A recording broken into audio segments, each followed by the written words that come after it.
walang kadiliman na naaalinan. Sa unang araw ay nagkaumaga, isang araw na napakaganda. Muling nagsalita ang Diyos na nakila, kalawak ay natambag, kapag tubig na hiwalay agad, tubig sa kaitasan, tubig sa kailaliman. Ikalawang araw na naganap doon sa langit.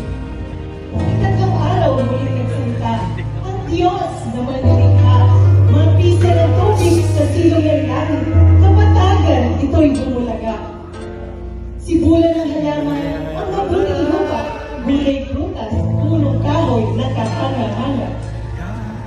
Sinabi ni Diyos sa ika-apat na araw, magkaroon ng malaking tanglaw sa gabing araw. Araw sa umaga, buwan sa gabi, simbolo ng panahon, araw at gabi.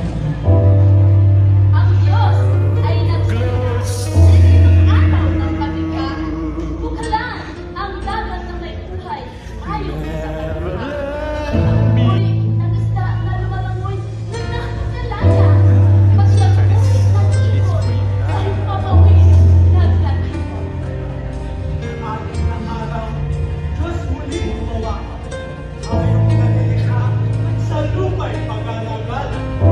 Tao'y nilalang sa kabanalan ng Diyos ang larawan. Ang kulay si Adan, Eva naman mula sa kanyang tadya. Ang taong ito ang siyang titig sa lahat ng nilikha't paghahari.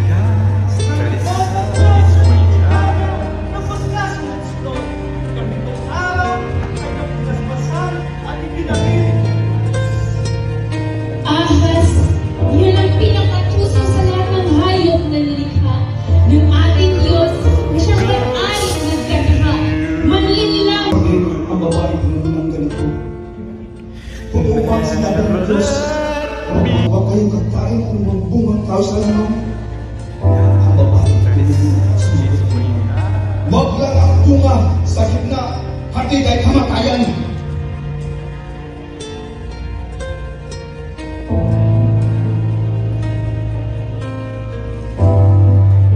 hindi totoo yan. Hindi kayo mamamatay. Kayo magiging parang Diyos. Udyok ng ahas sa babaeng isipay musmos. Kinuha at pinitas ang bungang sa matay na kakaakit. Kinain ang bunga, kamalayan na buksan dati nakapikit. Kanilang kahubaran sa unang pagkakatao'y naunawaan. Kumuha ng daong igos, pinagtagit pagkakit kasawan. Narinig ang yabang ni Yahweh sa halawanan. Nagtago, nagkumpli, pagkat sila'y takot, masilayan.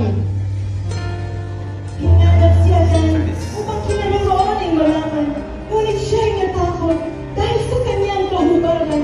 Nagsuway sa utos, kanyang nasangtungan sa pagkain ng bunga nang walang kapahintulutan.